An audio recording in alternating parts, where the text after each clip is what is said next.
Hi there. What I'm discovering is that a lot of us are struggling with the quarter lines. And so I've been trying to explain this to folks and decided I would get you a photograph. Here is a very typical Western dressage ring. And what happens is these poles along the end of the ring are a standard length. So here's the first one. Here's the second one. Those are equal. Then there's the opening of the center line, which is the opening width, and then two poles. So what this means is when you get to this first marker, this is where everybody rides the 5 loop meter, the single loop that's 5 meters in intro. And then, of course, we have other exercises coming. So what happens is those poor people ride out to about this visual right here. Well, and here's the interesting thing. I actually used the computer to line this up for you because you're going to see this was taken from my judge's booth in a ring. This is what it looks like for the judge straight ahead. And amazingly enough, you're going, wow, that really looks like it's far off. But what I did do is I used a computer to line this all up, and I actually measured all of this space on the ring. Plus, I measured it on the photograph and used the computer to line these lines up so that they're accurate for you. Because if they don't look like they are in line, they are in line from the reference point of C from the judge's perspective, which is probably flipping you out. But what is happening here is I'm trying to explain to you, we have been writing, all of the judges have been writing on intro on the 5 meter loop serpentine that it's shallow because you rode to these markers, the first pole. You guys looked at this and went, oh, there's 2 poles. Here you go. That's a quarter line. No, that's not a quarter line because you did not factor in the opening in the center of the ring. So here is your quarter line, both sides, the yellow lines with the X's. Now remember, this gets trickier. Remember in level 1, you're supposed to be doing a 3 loop serpentine until you come down towards the judge. Then you've got that creepy candida part right at the end of it.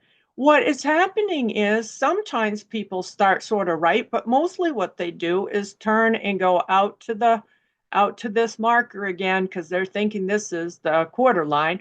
Or if they do pretty well and go, oh man, I sort of know this, and they only go out to the quarter line on the first one, and then usually the second one, or the for the sure the third one, because they're getting ready to lope down here, they go way out over it again because they're trying to prepare the lope.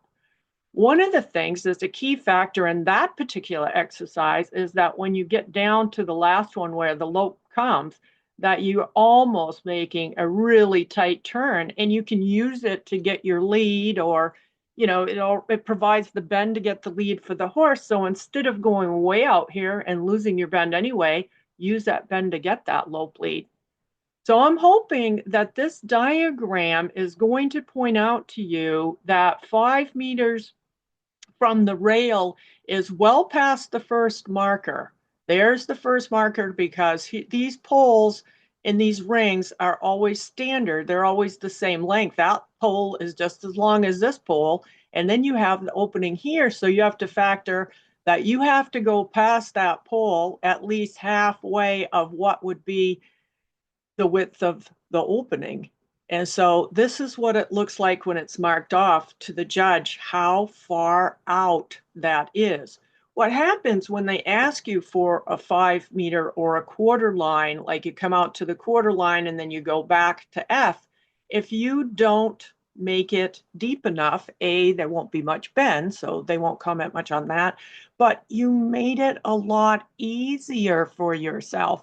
So your markdowns come in 2 ways. One, you didn't show a lot of bend, and no matter how good it was inaccurate. And then the fact that when things are inaccurate, but they're harder, and somebody actually pulls it off, the deduction tends to be a little less somehow because it was harder and you did a great job. Like, what if you really did come out here, or even you were a tiny bit over, but the judge was like, wow, that looked like an 8, except for, well, there was a little mark down there because it was over.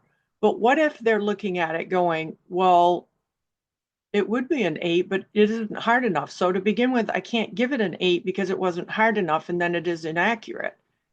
And they have to think about all of that stuff. This is some of the thinking processes of the judges.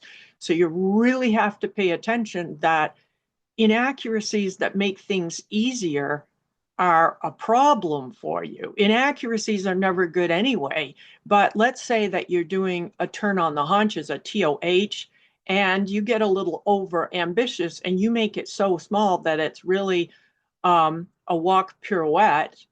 And if it is really good, that gets a good big mark because it was so much harder and it was really good that then they can mark a turn on the haunches that is as small as a walk pirouette. Um, they can mark that at 8, 9, 10 because it was tiny, it was small, it was well done, and it's harder, and it was awesome.